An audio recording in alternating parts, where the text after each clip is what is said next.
दोस्तों नमस्कार। आप सभी का स्वागत आपके अपनी YouTube channel RNS education news में। दोस्तों इस वीडियो में बात करने वाले हैं नर्सिंग और पैरामेडिकल भर्ती। तो बाहरी राज्यों के होल्ड अभ्यर्थी कितने हैं, कौन से राज्य में कितने अभ्यर्थी पढ़े हुए हैं जो इस भर्तियों में चयनित हैं, यानी जिनके डिग्री डिप्लोमा की जाँच करनी है। राज्यवार सूची, किस राज्य से कितने बाहरी जो अभ्यर्थी हैं जिन्होंने वहाँ से पढ़ाई की, डिग्री की, डिप्लोमा की, उनकी जांच के लिए टीमें जाने वाली हैं। कुछ राज्यों के लिए टीमें जा चुकी हैं, कल ही जा चुकी थी, कुछ आज में, कुछ आज कल में चली जाएंगी, है ना। तो कुल मिलाकर के 15 अप्रैल तक जो डेटा है, जो आंकड़ा है, इनका एक प्रपत्र इनसे दिया जाएगा। जो टीम जा रही है उनको एक प्रपत्र दिया जा रहा है, फॉर्मेट दिया जा रहा है। उस फॉर्मेट को इनको फिलअप करना होगा वहाँ के कॉलेज संस्थान में जा कर के या वहाँ की काउंसिल वगैरह में जा कर के। अब दोस्तों जो बाहरी राज्यों के होल्ड अभ्यर्थी हैं, किस राज्य से कितने हैं वो आप लोगों को बताते हैं। 4 भर्तियों का डेटा आप लोगों को बता रहे हैं। और सबसे पहले देखिएगा, महिला स्वास्थ्य कार्यकर्ता, यहाँ से देखिए आंध्र प्रदेश तमिलनाडु से 204 पास आउट हैं। डिग्री डिप्लोमा देख ली कहाँ कहाँ से करते हैं लोग। यूपी से 9 हैं, हरियाणा से 114 कैंडिडेट्स हैं, महाराष्ट्र से 7 महिला अभ्यर्थी पास आउट हैं एएनएम की, जो इन भर्तियों में चयनित हैं। 540 मध्य प्रदेश से हैं, एमपी से एएनएम बहनें जो पास आउट हैं। पंजाब से भी काफ़ी संख्या में हैं, 861 जो कैंडिडेट्स हैं पंजाब से पास आउट हैं। और टोटल इनकी जो संख्या है 1738 है। अब ये तो संख्या हो गई बाहरी राज्यों के पास आउट थे जो होल्ड पर हैं वो। अब सवाल आपका ये होगा, साहब ये तो लगभग 2500 लड़कियां थी, 2600 थी, तो बाकी जो हैं वो राजस्थान से हैं, ठीक है, पहली शर्त। दूसरा, वो अभ्यर्थी हैं जिनका कोई इश्यूज़ था, कोर्ट केसेज का इश्यूज़ था या कोई और इश्यूज़ था, वो उस वजह से होल्ड है। 1738 के अलावा जो बाकी बच गई वो समझ लो जो होल्ड में हैं वो राजस्थान से हैं। और राजस्थान में भी उनका कारण होगा कि वो होल्ड कोर्ट केसेज की वजह से भी हैं, राजस्थान से पढ़ाई करने की वजह से भी उनको होल्ड रखा गया है। पहली बात ये है, ठीक है साथियों। ये जानकारी दी है प्रवीण मीना, नर्सिंग ऑफिसर भर्ती संघर्ष समिति प्रदेश उपाध्यक्ष, ठीक है, इनके द्वारा दी गई है। दूसरी खबर देखिए दोस्तों, नर्सिंग ऑफिसर में कहाँ कहाँ से कितने होल्ड हैं। कर्नाटक में 760 लोग, छत्तीसगढ़ से 2 पास आउट हैं, तमिलनाडु से 12 पास आउट हैं, पंजाब से 30 लोगों ने नर्सिंग करी हुई है जो इन भर्तियों में चयनित है। एमपी से सबसे ज़्यादा है, कर्नाटक के बाद 437 एमपी से पास आउट हैं, महाराष्ट्र से 6 लोग पास आउट हैं, हरियाणा से 39 लोग हैं, उत्तर प्रदेश से 5 लोग हैं, आंध्र प्रदेश तेलंगाना से 12 लोग हैं। टोटल 1303 जो कैंडिडेट्स हैं वो जो होल्ड में हैं नर्सिंग ऑफिसर के, वो बाहरी राज्यों से हैं। इनके अलावा जो बच गए राजस्थान से पास आउट हैं तो भी होल्ड हैं, या फिर कोई कोर्ट केसेज या इश्यूज हैं उनकी वजह से भी होल्ड हैं। तो ये संख्या 1300 के आसपास है। अगली यहाँ पर देखिएगा दोस्तों, रेडियोग्राफर में मध्य प्रदेश से 3 हैं, हरियाणा से 2, उत्तर प्रदेश से 7, महाराष्ट्र से 1, दिल्ली से 7 लोग हैं, ठीक है, उड़ीसा तमिलनाडु से 2 हैं, उत्तराखंड से 1 है और एमपी से 86। टोटल रेडियोग्राफर में 109 अभ्यर्थी हैं जिनका बाहरी राज्यों से डिप्लोमा किया हुआ है असिस्टेंट रेडियोग्राफी का, ठीक है।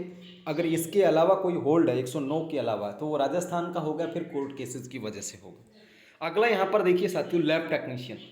लैब टेक्नीशियन में पंजाब से 1 है, एमपी से 37 है, हरियाणा से 6, यूपी से 1, दिल्ली से 1, तमिलनाडु से 1, उड़ीसा से 3, मेघालय से 1, टोटल 51।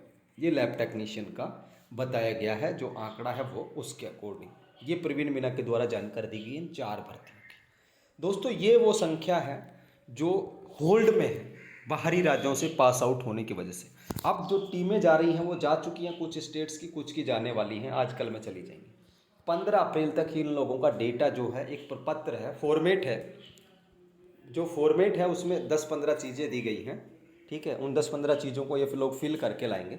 किसी का रिकॉर्ड वहाँ पे नहीं मिला, मान लो तमिलनाडु गई टीम, ठीक है, और वहाँ मान लो किसी का रिकॉर्ड ही नहीं मिला कि जो अनीता नाम की जो लड़की है उसका तो रिकॉर्ड ही नहीं है, तो भाई फिर अनीता पर संकट है कि उसने डिग्री कहाँ से ली, डिप्लोमा कहाँ से लिया। अब ये जो बाहरी राज्यों में से जो जितने भी लोग हैं, ये लैब टेक्नीशियन के हों, रेडियोग्राफर के हों, या फिर एएनएम के हों, या फिर नर्सिंग ऑफिसर के हों, अब इनमें से जिनका रिकॉर्ड दुरुस्त मिलेगा वो तो सही है। अब हो सकता है इसमें फर्जी भी 1-2 मिल जाए, ठीक है, हो सकता है फर्जी भी 1-2 मिल जाए, जहाँ तक मेरे मन की बात कहूँ तो तमिलनाडु से एएनएम्स बहनें जो हैं उनका मिल सकता है, कितनी मिल सकती है मैं नहीं कह सकता, लेकिन मिलेंगे ज़रूर। ठीक है, पहले नहीं बता रहा था कौन सा स्टेट था, लेकिन आज निकल गया मुँह से तो सुन लिया आप लोगों ने। तो ये बात है। इनके अलावा जो कोई होल्ड है वो राजस्थान से है। राजस्थान वालों का भी जो डिग्री डिप्लोमा या जो कोर्ट केसेज है उनको इशू को सॉर्ट आउट करेगा सिर्फ चिकित्सा विभाग। तो राजस्थान वाले ये कमेंट ना करें कि हमारा क्या होगा। आपका भी देखिए डिग्री डिप्लोमा अगर इन्होंने नहीं जांचा तो जांच लिया जाएगा कि आपने 10वीं राजस्थान बोर्ड से की, आपने 12वीं राजस्थान बोर्ड से की, आपने एएनएम मान लो जालोर से की, तो जालोर में आपका रिकॉर्ड देखा जाएगा कि क्या जालोर एएनएमटीसी जो एएनएम का जो ट्रेनिंग सेंटर वहाँ आपका रिकॉर्ड है। ठीक है, इस तरीके से तो ये है। अब इसमें जो सही होंगे उनको रख लिया जाएगा, जो फर्जी होंगे उनको तो मुझे लगता है कि उनका तो नाम गांव पता सारा सिफू को, जब अगर इनमें से कोई निकल जाए मान लो, तो उनका तो नाम गांव पता एड्रेस सब डालना चाहिए और ऐसे लोगों के खिलाफ तो पुलिस केस भी करना चाहिए साथियों। ठीक है ना। तो ये पूरी खबर है साथियों। 15 अप्रैल तक अब इनको ये जो डेटा है ये मिलान करके लाना है। सबसे बड़ा जो रोला है वो अभी भी एक्सपीरियंस का लेकर के सीएमएचओ या संबंधित जो अधिकारी हैं इतने लचर हैं, इतने लापरवाह हैं कि पूछिएगा मत। ठीक है, तो बहुत बड़ी दिक्कत कर रहे हैं लोग। अभी भी एक्सपीरियंस जांच करवाने के लिए आप लोग पीछे पड़ जाइए, कोई भी तरीका अपनाएं, सरकार चिकित्सा विभाग जाने, लेकिन ये जो एक्सपीरियंस रीवेरिफिकेशन है ये जितना जल्दी होंगे साथियों वो समझो आपके लिए एक फ़ायदे का सौदा साबित होगा।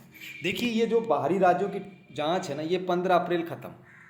अब 15 अप्रैल के बाद दोस्तों समय बचता है, आप ये मान के चलो 15 अप्रैल के बाद 15 दिन अप्रैल के और मई के 30 दिन, ये 31 दिन, 45 दिन। अगर 45 दिन में 45 डेज में अगर नर्सिंग ऑफिसर और एएनएम के एक्सपीरियंस पुनर्सत्यापित हो जाते हैं तो दोस्तों ये मान के चलो जून के महीने में आप सभी को खुशखबरी मिल सकती है। ठीक है साथियों, तो एक्सपीरियंस सबसे बड़ा क्लेश है और वो क्लेश अगर मिट गया तो समझो ये 45 दिनों के अंदर या उससे पहले मिट जाए तो अच्छी बात है। दुआ करो आप सभी की एक्सपीरियंस जो है वो टाइम पर हो जाए, क्योंकि एक्सपीरियंस में ये लोग क्या है कि कोई भी एक कागज़ नहीं है तो वो मांगा जा रहा है सीएमएचओ से सिफू के द्वारा, और वो कागज़ लाने में फिर उनको समय चाहिए होता है। सीएमएचओ टाइम पर नहीं पहुंच पा रहे हैं या समय लिया जा रहा बार बार। तो ये एक्सपीरियंस जो पुनर्सत्यापन है इसमें ही समय लगेगा, क्योंकि बाहरी राज्यों को तो इन्होंने 15 अप्रैल तक निपटा देना है। 15 अप्रैल के बाद बाहरी राज्यों का काम खत्म और उसके बाद फिर बचता क्या, एक्सपीरियंस पुनर्सत्यापन। राजस्थान वालों के जो डिग्री डिप्लोमा जांच लिए जाएंगे यहाँ पर। ठीक है, तो ज़्यादा समय नहीं लगने वाला, लेकिन एक्सपीरियंस पुनर्सत्यापन है वो समय ले सकता है। इसके लिए चिकित्सा विभाग को सोचना चाहिए, या तो टीमें ज़्यादा बनाएं या फिर संबंधित सीएमएचओ को एक प्रेशर करे बहुत तगड़े तरीके से चिकित्सा विभाग। ठीक है, उनको एक डेडलाइन तय कर दी जाए उनके लिए, जिस तरीके से आप लोगों के बनाए गए थे फॉर्म भरते वक्त 5-7 दिन के अंदर सबके बना दिए थे। ऐसा कोई आर्डर या आदेश जो है चिकित्सा विभाग को निकालना होगा और उस आदेश पर ही काम करना होगा, तब जा कर के चीज़ें आसान होंगी एक्सपीरियंस पुनर्सत्यापन के लिए। सब कुछ दोस्तों ठीक ठाक रहा और अगर भगवान ने चाहा और अगर आप लोगों के एक्सपीरियंस पुनर्सत्यापन ये जो हैं आचार संहिता के दौरान हो गए, तो मुझे ऐसा लगता है, पर्सनली व्यू बता रहा हूँ, अगर ऐसा काम इन्होंने कर लिया, एक्सपीरियंस पुनर्सत्यापन कर लिया इन लोगों ने आचार संहिता के दौरान, तो ये जून के महीने में या जुलाई के शुरुआती सप्ताह में नियुक्तियाँ मिल सकती हैं, लिस्टें आ सकती हैं। तो यही खबर थी दोस्तों। फिलहाल के लिए इस वीडियो में इतना ही। जय हिंद, जय भारत।